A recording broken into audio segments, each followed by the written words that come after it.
ধরা পড়ে গেছো তুমি রঙ্গিলা জালে।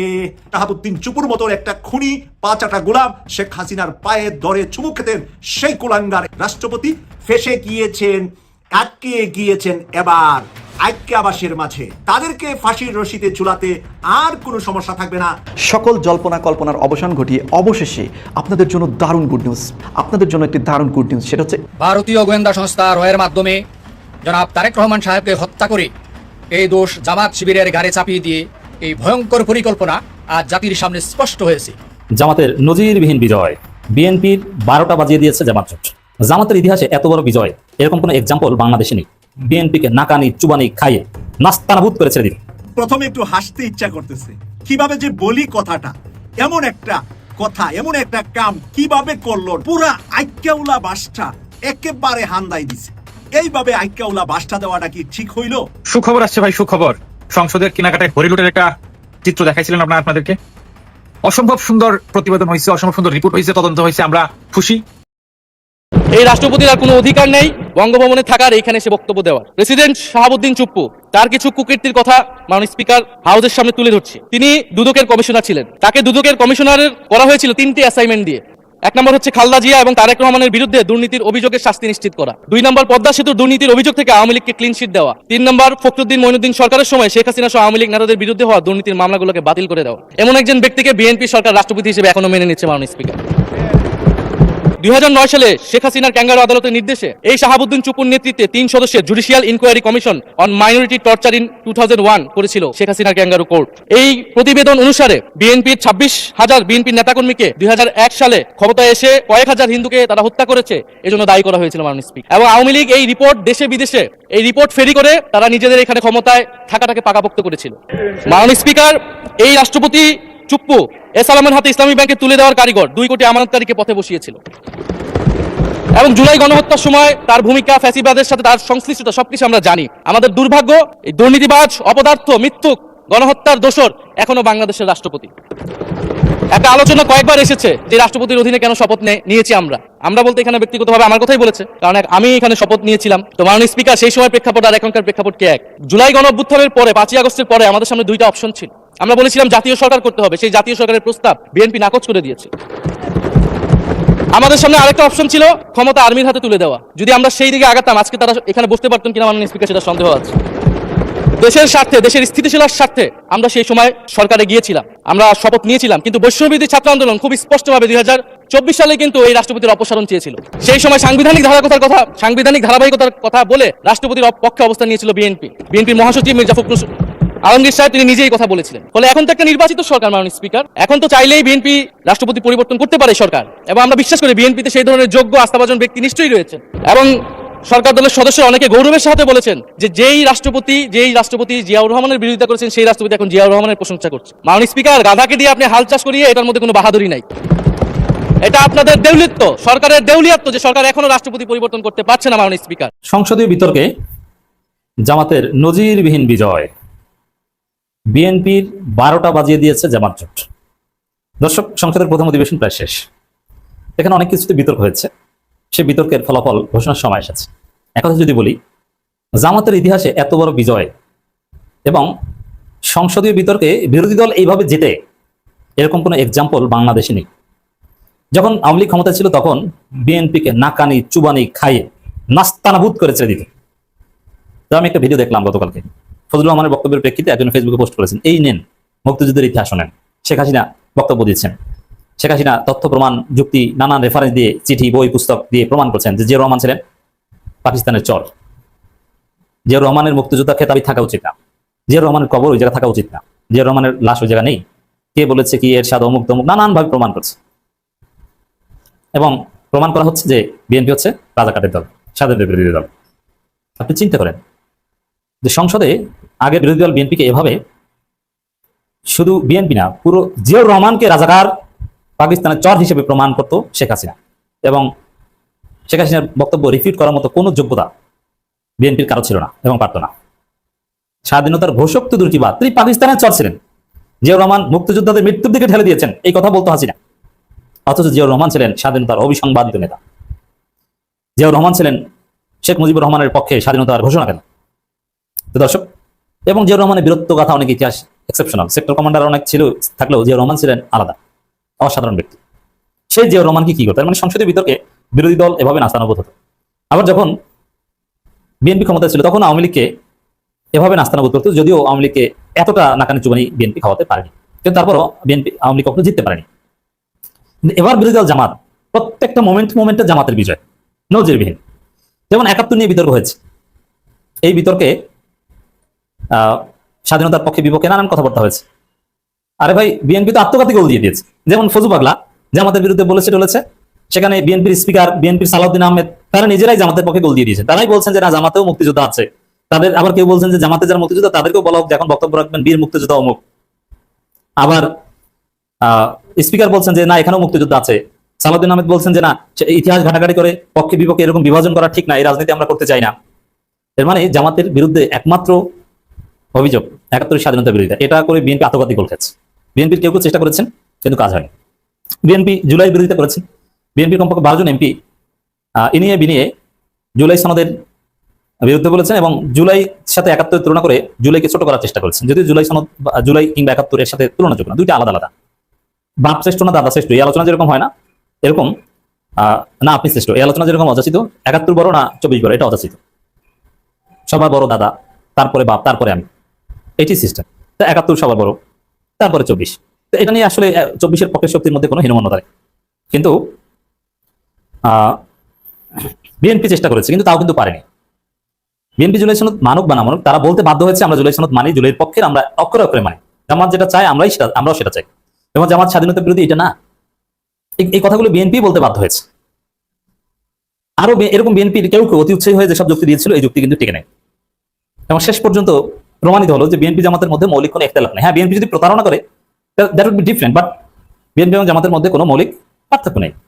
ভারতীয় গোয়েন্দা সংস্থা রয়ের মাধ্যমে জনাব তারেক রহমান সাহেবকে হত্যা করে এই দোষ জামাত শিবিরের ঘাড়ে চাপিয়ে দিয়ে ভারত যে পরিকল্পনা করেছে, এই ভয়ঙ্কর পরিকল্পনা আজ জাতির সামনে স্পষ্ট হয়েছে।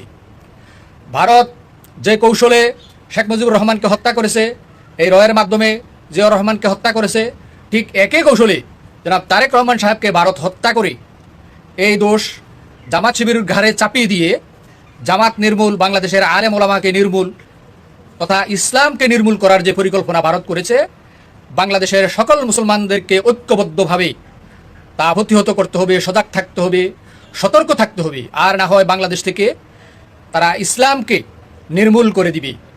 তারা যেই পরিকল্পনা করেছিল জনাব তারেক রহমান সাহেবকে হত্যা করে এই দোষ আলেম ওলামাদের উপরে চাপিয়ে দিবে, ইসলামী দলের উপরে চাপিয়ে দিবে, দিয়ে তারা এই উছিলায় একটা কৌশল করে তারা এই দেশ থেকে জামাত ইসলামকে নির্মূল করার এই চক্রান্ত ষড়যন্ত্র জাতির সামনে স্পষ্ট হয়েছে। তারা এই রয়ের মাধ্যমে বিগত দিনগুলিতে আমাদের দেশে যত বড় বড় মেধাবী, বড় বড় রাজনীতিবিদ এসেছিল, এই ভারতের রয়ের পরিকল্পনায় আমার দেশের এই নেতৃবৃন্দদেরকে হত্যা এবং গুম করে তারা আমার দেশকে তাদের দাসত্ব বানাতে চায়। এই মুসলমান জাতি যদি আমরা আজ বুঝতে না পারি যে এই ভারতের এই চক্রান্ত, রয়ের এই চক্রান্ত যদি আমরা বুঝতে না পারি, তাহলে আমরা এই মুসলমান জাতি আজীবন এই হিন্দুত্ববাদী ভারতের কাছে আমাদেরকে এই কৃতদাস হিসেবে তারা আমাদেরকে বানিয়ে রাখবে, কৃতদাস বানিয়ে রাখবে। যেমন করে শেখ হাসিনাকে তারা একটা ফুতুল সরকার সাজিয়ে বাংলাদেশে তাদের যেই মূল এজেন্ডাগুলো তারা যে বাস্তবায়ন করতে চেয়েছিল, বাংলাদেশে যে তারা হিন্দুত্ববাদ কায়েম করতে চেয়েছিল, তারা যে বাংলাদেশকে দখলে নিতে চেয়েছিল শেখ হাসিনার মাধ্যমে, কিন্তু এই জাতি ঐক্যবদ্ধভাবে প্রতিহত করে দেওয়ার কারণেই আজকে আমরা স্বাধীন সার্বভৌম একটি রাষ্ট্র হিসাবে এখনও আমরা ধরে রাখতে পেরেছি।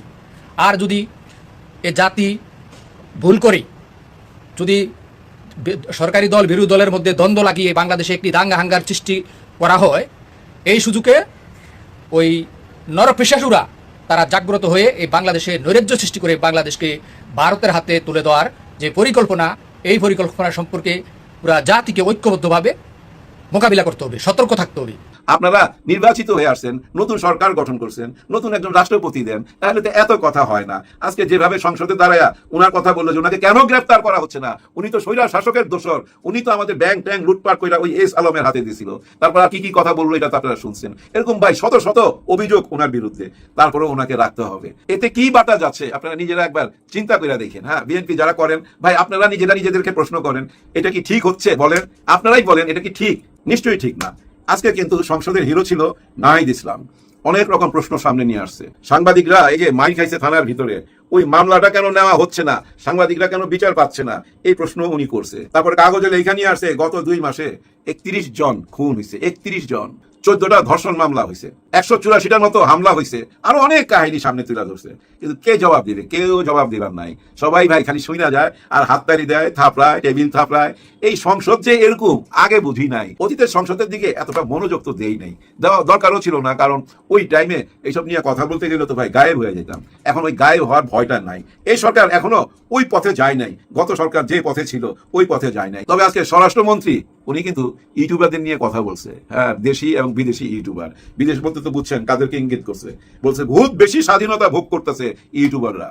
ভাই এটা কথা সত্যি ভাই, আমরা অনেক স্বাধীনতা ভোগ করতেছি, কিন্তু আপনি কেন এই কথা বললেন? মুখ কি বন্ধ করে দিবেন? অতীতে যা হয়েছে তাই কি আবার করবেন? নিশ্চয়ই না, ওরকম পথে যায়েন না। কথা বলার সুযোগ সুবিধা দেন আমাদেরকে, আমরা কথা বলি, শুনেন না, অসুবিধা কি? সবাই প্রশংসা করতে হবে কেন? প্রশংসা করার জন্য তো লোক আছেই, সংসদেই আছে। এই যে আন্দালিব পার্থ প্রচুর প্রশংসা করে আপনাদের। আবার দেখলাম ওই যে ভিপি নূর, উনি তো আবার উপমা দিতে গিয়ে একটা সূরা বলছে, ওইটার আবার তর্জমা করছে। উনার যে সূরাটার বলার স্টাইলটা ভাই, এটা ভাই দারুণ ছিল। যাই হোক, এটা নিয়ে আমি বেশি সমালোচনা করতে চাই না, শুধু এইটুকুই বলতে চাই, প্রশংসা করার লোকের অভাব নাই আপনাদের ভিতরে, অনেকেই প্রশংসা করবে। আমরা 2-4 জন প্রশংসা না করলে কি যায় আসে? একটু সমালোচনা করলে বহুত বড় ক্ষতি হয়ে যাবে না? আপনারা অন্তত ওই পথে যায়েন না, শেখ হাসিনা যে পথে গেছে। কথা বলার অধিকার কায়রা নিছিল, কিন্তু সেটা কায়রা নিয়েন না। আজকে সালাউদ্দিন আহমেদ সাহেব কিন্তু ভালো মুডে ছিল, অনেক হাসাইছে, উর্দুতে আবার শায়েরি বলছে, মজা করছে, প্রচুর মজা করছে।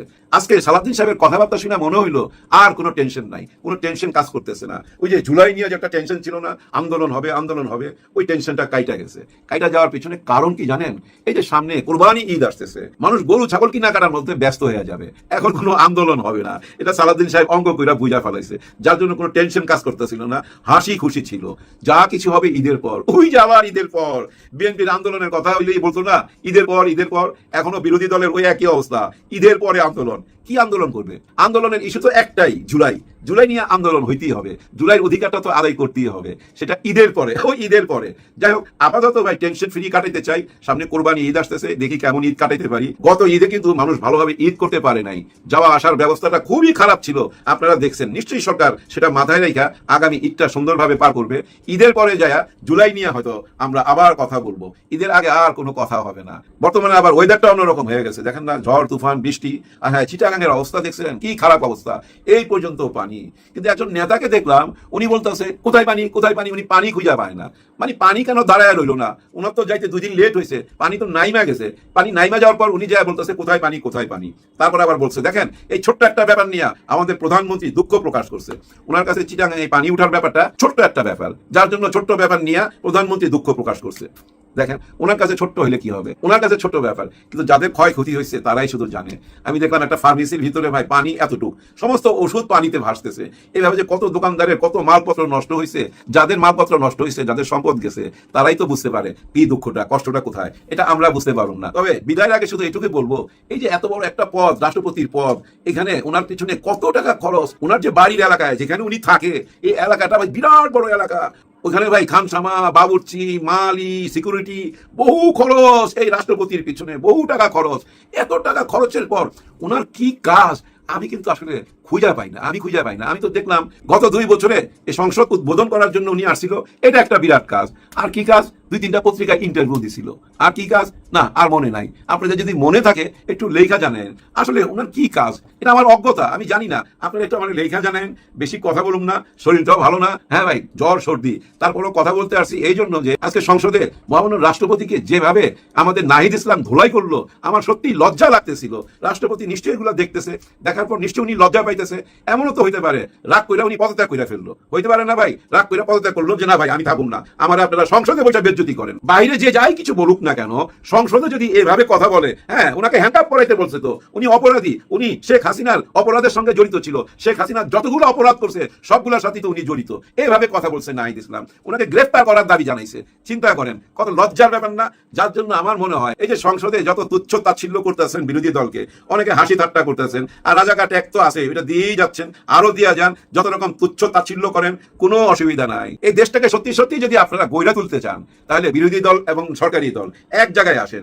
জুলাইয়ের সাথে তো ভাই সরকারও জড়িত ছিল, সরকারি দল মানে বিএনপি জড়িত ছিল, বাংলাদেশের সবাই জড়িত ছিল, জামাতও জড়িত ছিল, এনসিপি জড়িত ছিল, আপনারা সবাই তো জড়িত ছিলেন। কিন্তু আপনারা এখন এটা থেকে আলাদা হয়ে যেতে চাইতেছেন, আপনারা জুলাই মাইনা নিতে চাইতেছেন না। এই মাইনা না নেওয়াটা কাল হয়ে দাঁড়াবে।